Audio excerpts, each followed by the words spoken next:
शौकत अजीज सदीकी साहब के बारे में इन्होंने मुझसे सवाल किया, तो मैं ये कहना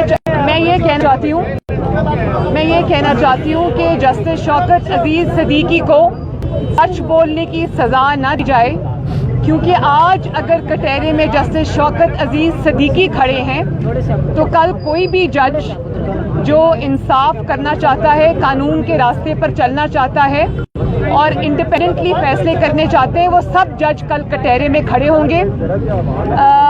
जो काजी फाइज ईसा साहब और शौकत अजीज सदीकी साहब का केस है, उसको अदलिया को अपने ऊपर हमला तस्वर किया जाना चाहिए और अदलिया को चाहिए कि एज अ फ्रेटर्निटी जो एक्सटर्नल प्रेशर्स आते हैं उन पर उसको रोकें, जस्टिस शौकत अजीज सदीकी की बात को सुने, उसको वेटेज दें, उनको सच बोलने की सज़ा ना दें और जजेस को प्रेशराइज कराकर, ब्लैकमेल कराकर, अपने धौंस और धांधली जमाकर जो फैसले उनसे लिए जाते हैं उसको समझें कि वो फैसले उनकी जो एक बिल्कुल क्लीन एक उनकी जो पूरी रही है करियर रहा है उसके ऊपर धब्बा लगता है।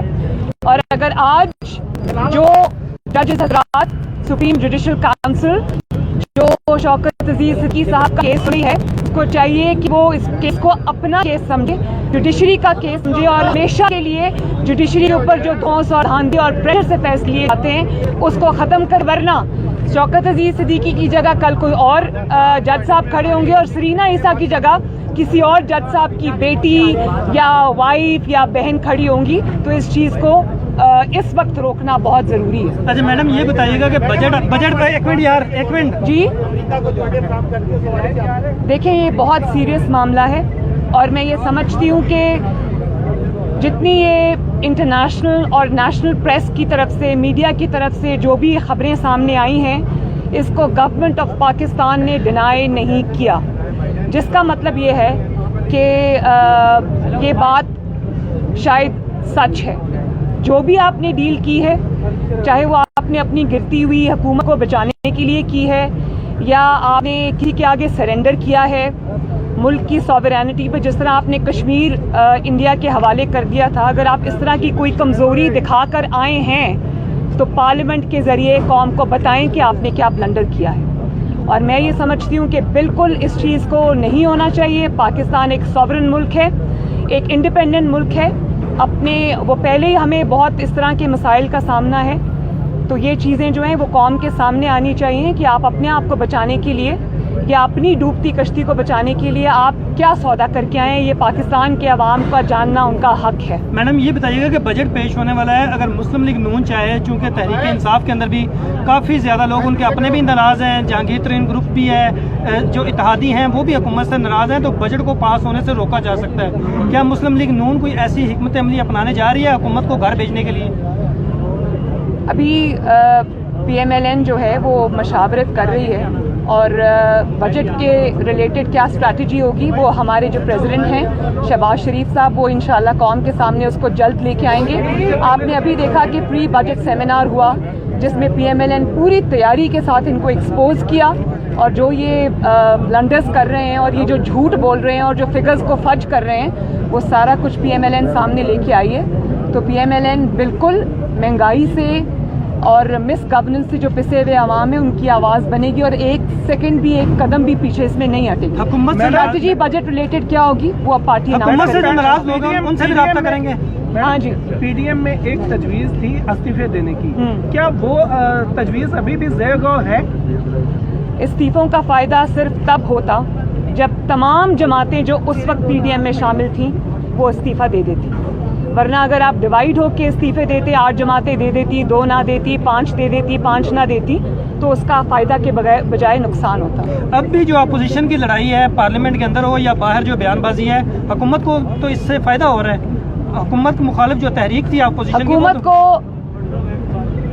अगर फ़ायदा किसी चीज़ से हो सकता है तो वो उसकी कारकर्दगी है, उसकी परफॉर्मेंस है, और जो कि इस हुकूमत में ना हमें नज़र आती है, ना अहली अरूज पर है, ना लाइकी अरूज पर है, करप्शन अरूज पर है, फॉरेन रिलेशंस का आपने बिल्कुल धड़न तख्ता कर दिया है, पाकिस्तान की सॉवरेनिटी को आपने सेल आउट कर दिया है। तो आप मुझे सिर्फ ये बताएं कि अपोजिशन के सर पे रख के या दूसरी जमातों के सर पे रख के आप कब तक हुकूमत चलाएंगे?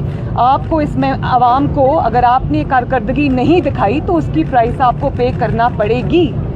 जी, आखिरी सवाल प्लीज। गर्मी का मौसम है, मुल्क के बारे में बात करें कि हुकूमत का दावा था कि इजाफी बिजली पैदा हो रही है। 2 दिन से बिजली गर्मी पड़ी है तो पूरा पोल खोल के 14 घंटे 18 लोड शेडिंग हो रही है, इस पर क्या कहेंगे? शुक्रिया। मैं ये कहना चाहती हूँ कि जिस तरह कल ट्रेन हादसा हुआ है और ये इस गवर्नमेंट के अंदर जितने ट्रेन हादसात हुए हैं गफलत और नाअहली और नालायकी की वजह से, अदम तवज्जो की वजह से, प्रायोरिटीज़ के गलत होने की वजह से, और उसको ओन भी नहीं कर रहे, बेहिसी की इंतहा है। इसी तरह नवाज शरीफ साहब और PMLN जब हुकूमत छोड़कर गए थे तो 0 लोड शेडिंग थी, और जब मियाँ साहब को 2013 में हुकूमत मिली तो 22 घंटे की लोड शेडिंग का सामना पाकिस्तान के आवाम को। मियाँ साहब ने एक दिन कभी नहीं कहा, नवाज शरीफ साहब ने, कि ये पिछली गवर्नमेंट की नाअहली थी, उनकी नालायकी थी। वो आए, काम में जुट गए और उन्होंने 3 साल के अंदर उन्होंने रिकॉर्ड जो है वो मेगावाट्स की उन्होंने प्रोडक्शन की।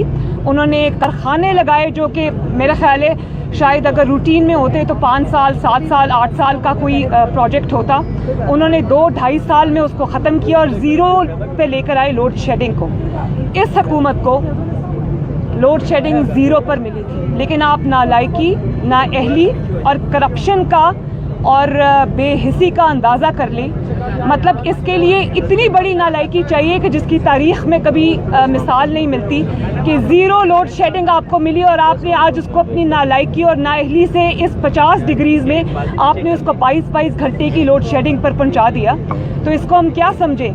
यही तो मैं कह रही हूँ कि इस गवर्नमेंट, पाकिस्तान के अवाम को इस गवर्नमेंट से निजात चाहिए, इस नालायक और नाअहल गवर्नमेंट से जिसका गवर्नेंस से और हुकूमत चलाने से या उसका जो एक तरीक़ाकार उससे दूर का भी वास्ता नहीं। इनकी प्रायोरिटी सिर्फ नवाज शरीफ और अपोजिशन है, तो ये कब तक इस तरह से ही कर लेंगे? इंशाअल्लाह ताला इनका इंतजाम होगा। इल्ज़ाम तो मुस्लिम लीग नून पर लगा रही है कि उन्होंने बिजली के महंगे मुआवजे किए थे। इंग्लैंड के वज़ीर आज़म ने दावत दी है दौरे की, वो पहले भी कह चुके हैं कि नवाज शरीफ साहब को लाने के लिए वो बातचीत डायरेक्ट भी करेंगे इंग्लिस्तान के वज़ीर आज़म से। तो आप इस चीज़ को किस तरह देखते हैं? जब इंग्लिस्तान के वज़ीर आज़म के पास जाएं तो अरशद मलिक का जो गवाही है उसको साथ लेकर जाएं, उसकी वीडियो को साथ लेकर जाएं, शौकत अजीज़ साहब की गवाही को साथ लेकर जाएं, और फिर आप देखें कि कितनी इज़्ज़त अफजाई होती है दुनिया के सामने आके। शुक्रिया।